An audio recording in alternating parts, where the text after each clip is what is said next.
Hola, so stava di che che ngozu shu shan yang man ro. I think it's probably best to begin again. So now when I showed the pictures, there's one that I made a mistake about. So I'd like to explain to it. Otherwise, and you're going to put these pictures on Facebook, and if you put up something that's mistaken, it's not good. So here, this one is a mistake. At Jatang is the lower one is actually from Shalu Monastery. Oh, so this is the one I showed before was wrong. So please put the appropriate one, not if you posted them. The lower one is the 16 arhats. Now another thing that I said described before was this one.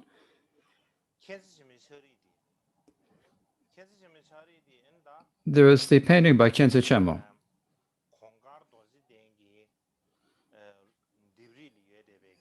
This is a mural at Gongkara Dorje Den Monastery.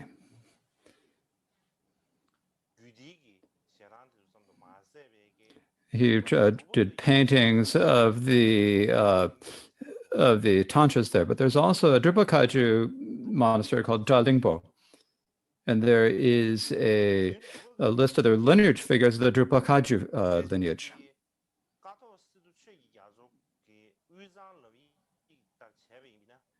If we look at the descriptions of Uzang in Kato Sengye's description of his travels of the these are the lineage figures from the Kenok. So these are probably Kensei Chemo's own painting. They're definitely in the Kenok tradition. And so this is as described by Katok Situ and Chigi Chizen Jatso in his description of his travels to Uzang.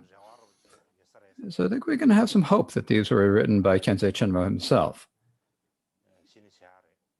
But this is something that we really still have to research.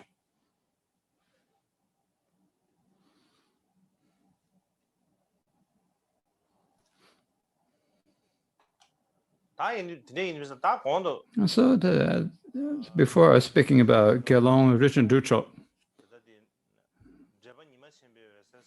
and there's his commentary, the Jolanimi, the Great Light of the Sun. And so what it says is, now what is our own tradition? So what is writing the history in brief of the Great Encampment or Gari style? Rather than reading it every word, to say the main points, he says, in the Gaji style, there's Chuglu Namkatashi. He's the one who founded the Gaji style. So Tulku Namkatashi founded the Gaji style. Tulku Namkatashi was born in the region of Yartu.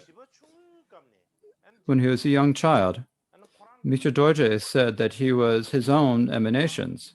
Mikyo Dorje's own imitation, he said.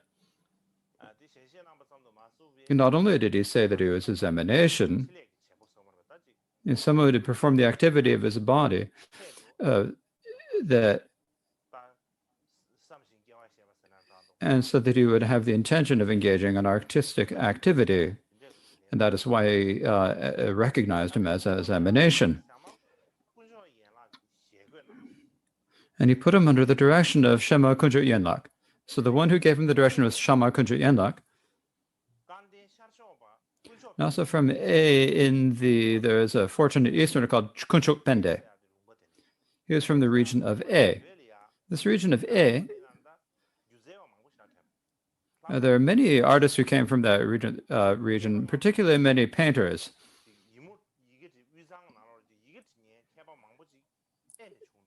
Many of the greatest painters from Tsang came from the region of A. So Kunchuk Pende came from the region of A. So his name was Kunchuk Pende. It is said that is Gyasa Kongzhu's emanation. This is in Chinese, it's called Wensheng Kong. So he is said to be an emanation of Gyasa Kongzhu. So Shama Kongzhu directed Tulku Namkatashi, and Abel Tulku was put under the instruction of Gyatsab Drapa Dundro, and these two together used the Indian lima, or the Indian traditions of paintings in the previous Tibetan Mentang tradition. They took these two traditions as their basis, and they used the landscapes with the coloration from the region of Sintang during the time of the Ming emperors.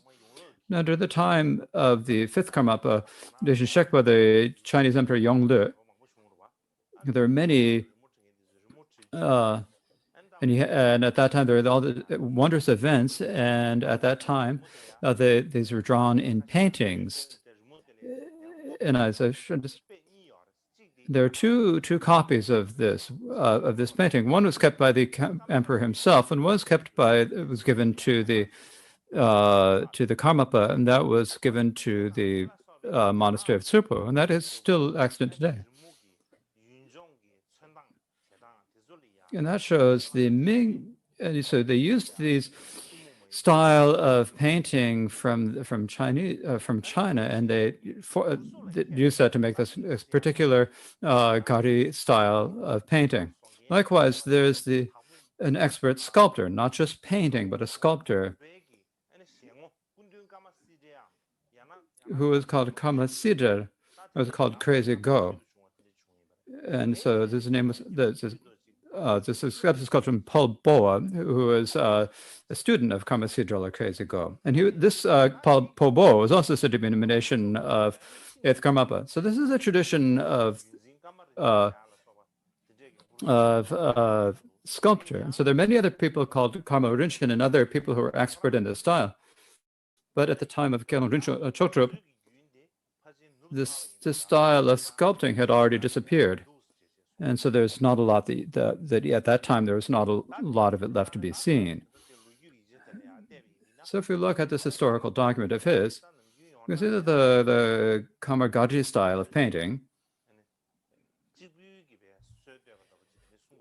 we often say that it's Tulku Namkatashi is the one who started it, but it's actually Namkatashi was primarily Namkatashi, but together with him there was the Epa Tulkupende as well, who worked with him and did a lot of work with him. So primarily these two figures, these two personages who formed the style. So I think they should both be credited as the founders of the style.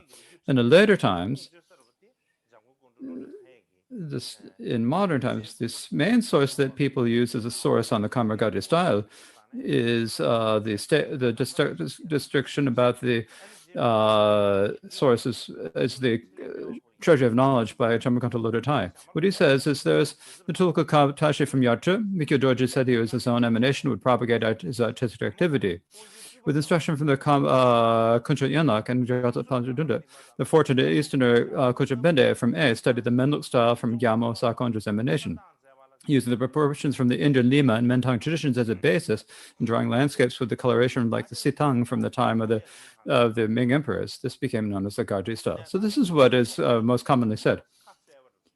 But I think that the statement from Rinchen Choktrub is actually a bit slower. So the founders of this was Namkatashi, as is well known. But if we look at Rinchen Choktrub, this Yade Tulku Pende was also a very important figure in the development of the Kamargadri style. So tomorrow, I'll speak a little bit about Namkatashi and Tulku Pende.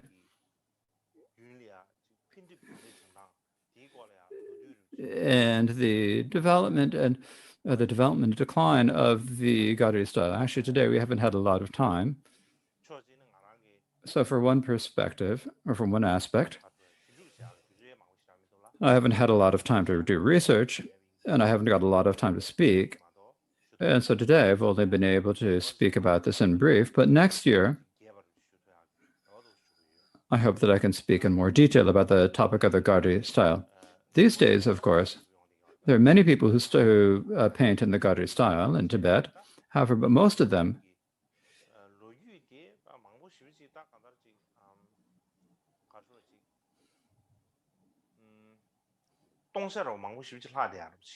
but there are many, but even so, there are still many blank areas in the history of the Kamargadri style. So I think it's important to sort of clarify the topic of the Gadri style.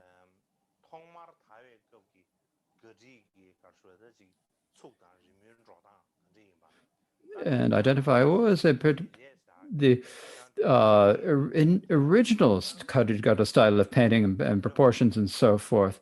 What the differences between the original style and the modern styles. And I think it's important for us to research these differences. And the reason for that is I look at this,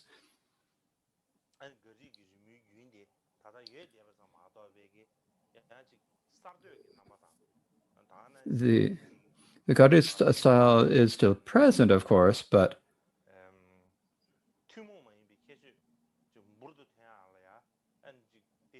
but in order to bring out its new features and I have the feeling that we haven't done enough to bring out its particular features. And so I think I'd like to speak about that a little bit tomorrow. In particular, I'd like to show you a few of the paintings by the 10th Karma Pachu in Dorje. In addition, another thing that's gone well this year is that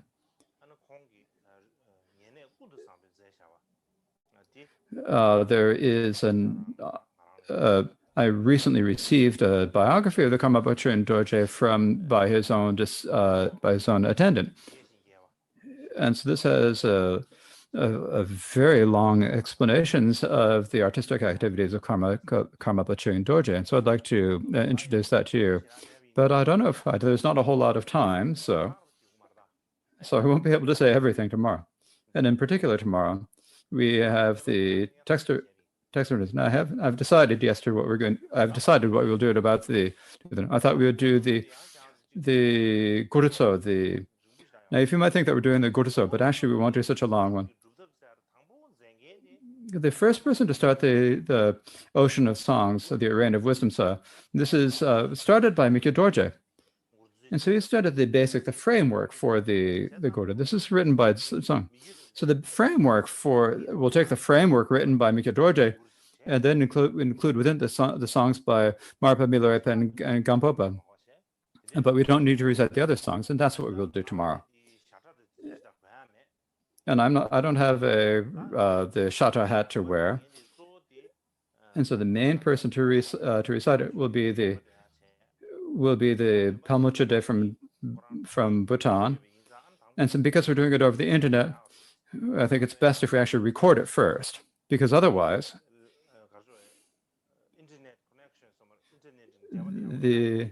if the internet connection is not good enough, then sometimes the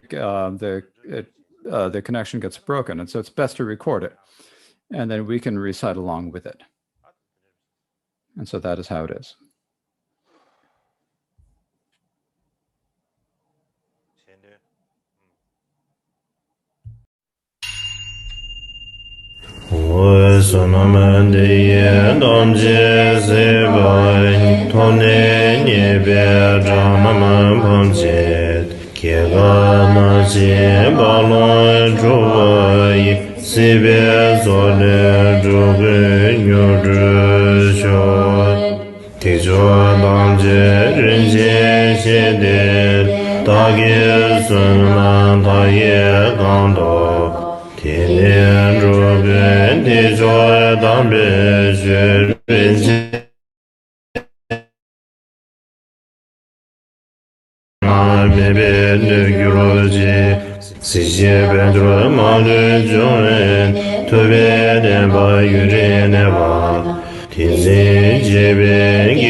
One announcement I'd like to make is it's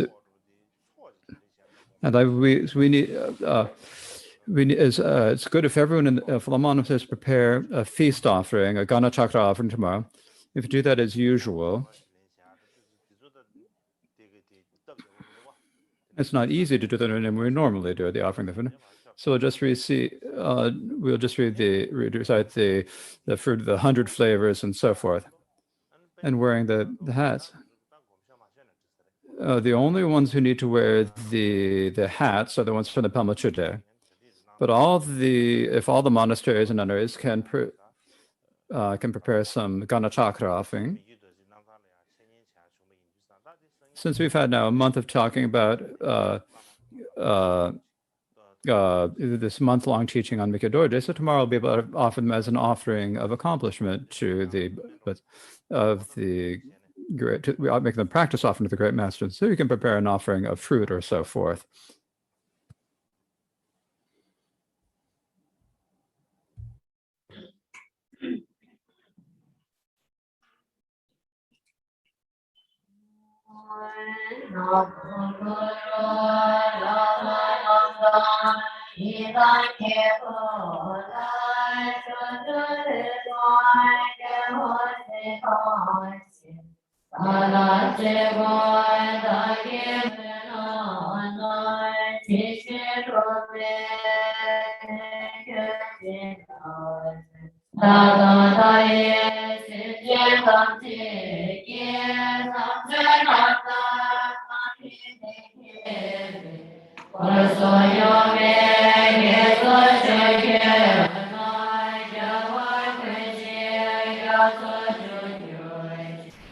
Yes,